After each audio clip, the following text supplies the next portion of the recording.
Pambansang loyalista, dito mo makikita. Pambansang loyalista, dito makikita ang totoong balita. 1, 2, 3, Pambansang loyalista, ito ang the best.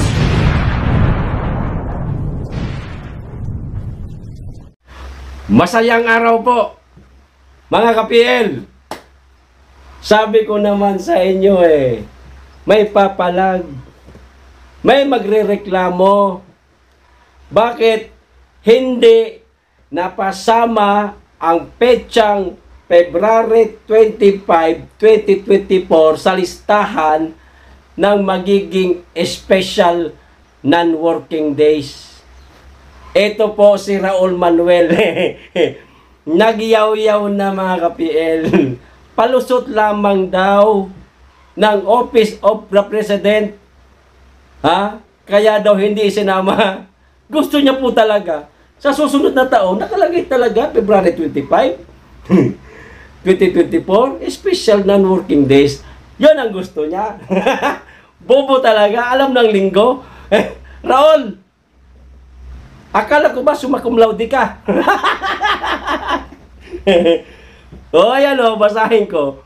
Pero bago ko po simulan, magkikisuyo sa mga hindi pa po nakasubscribe, baka naman at pag-i-click na rin po ang notification bell para updated sa lahat ng upload. At huwag niyo pong kalimutan, palike naman po paminsan-minsan, mga ka-PL.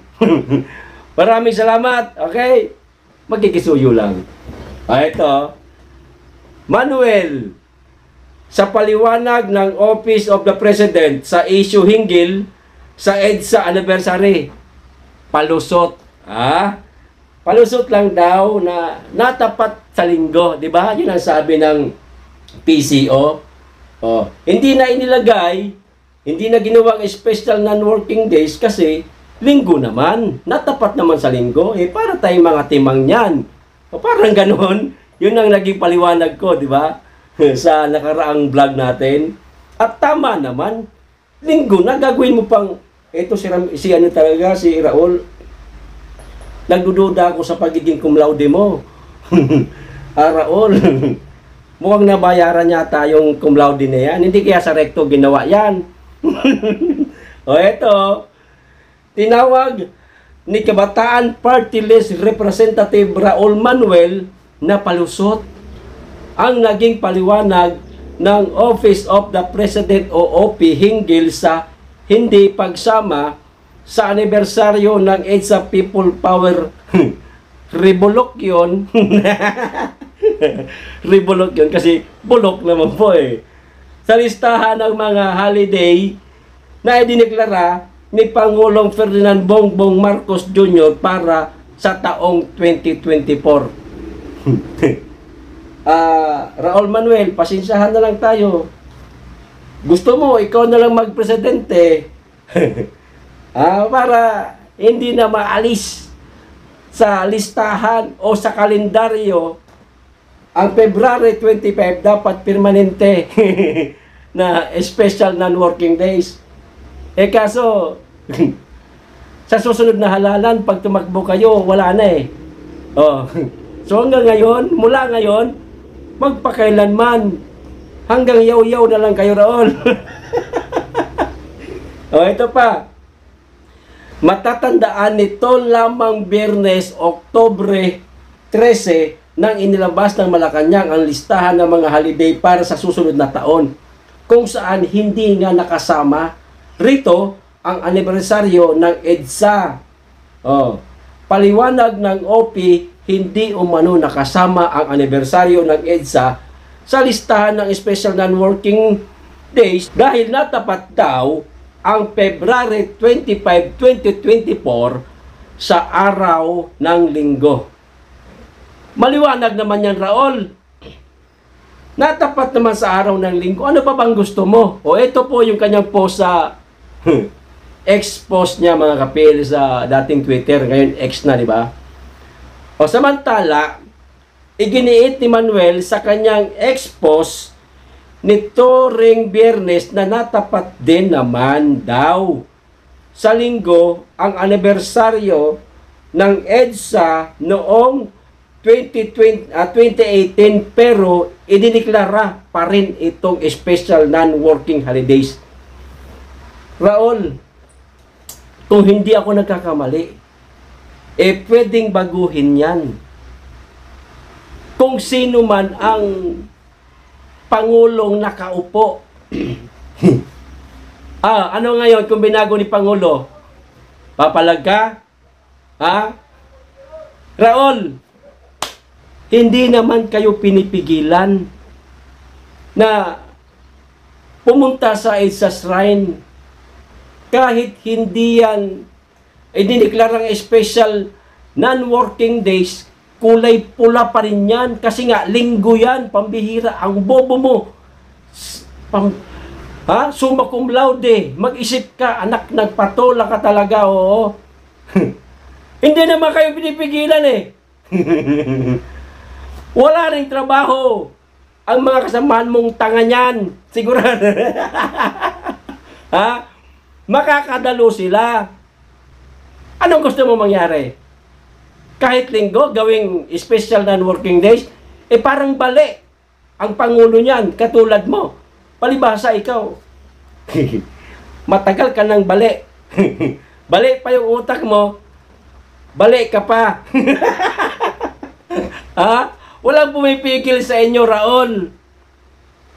Tuloy-tuloy pa rin kayo makapag-ingay, makapaggunita ng EDSA, People Power Revolution na siguradong sa araw na yan, lalangawin na naman. Huwag kang mag-alala, nakantabay lang ako. Ikaw, content ko na naman yan. Okay? Iwan na po natin si summa cum laudeng bugo, mga mga ka-PL. Dito naman po tayo sa good news. Nako, kaganda po ng plano ng ating Pangulo. Ayan basahin ko lang DA Secretary, PBBM, target muna mapababa ang presyo ng bigas hanggang 36 pesos. Siguro, pag dumating na po ang panahon na yan na maging 36 pesos na lang ang kada kilo ng bigas, siguro, tsaka po mag-i-step down ng ating Pangulo at papalit na nga yung sino nga na i-content natin nakaraan, yung businessman na napakayaman, may-ari ng Pravil.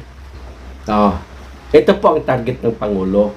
Tuloy ko lang presyo ng bigas sa merkado, inaasahan ng bababa sa 36 pesos dahil sa pagdami ng supply ngayong panahon ng anihan ayon sa Department of Agriculture. Ayon sa post din ni Secretary Erwin Tulfo. Kay Erwin Tulfo pala ito galing. Masaya na.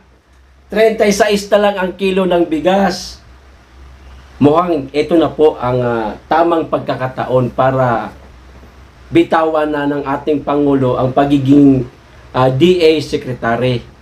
Pero okay lang. At least maraming nagawa ang ating Pangulo at napatunayan niya na kayang bumaba ang presyo ng bigas bagamat hindi man yung pangarap niya na maging 20 pesos na lang, malaking bagay na po ito. 36 na lang. Murang-mura na ho yan. Diba? Samantalang sa ibang bansa, tag 70 pesos kung i-convert po sa ating halaga, sa ating pera. Sa kanila, ganun po kamahal. Samantalang tayo, 30 pesos lamang mga ka-PL, mahigit. Swerte na ho natin. Diba? Malaking bagay na po yan. Yan nagawa ng Pangulo. Pasalamat ho tayo na ganito po kagaling ang ating Pangulo. Nagawa niya po ng paraan. Dumaan man tayo sa napakamahal na presyo ng bigas, marami siyang ginawang kaparaanan. Bagamat may nasagasaan, pero yung mga nasagasaan ng mga retailer, hindi rin naman sila nagsisi. Kasi nabigyan naman sila ng ayuda. At ilang linggo lang tumagal. Sa madaling salita, walang naging lugi.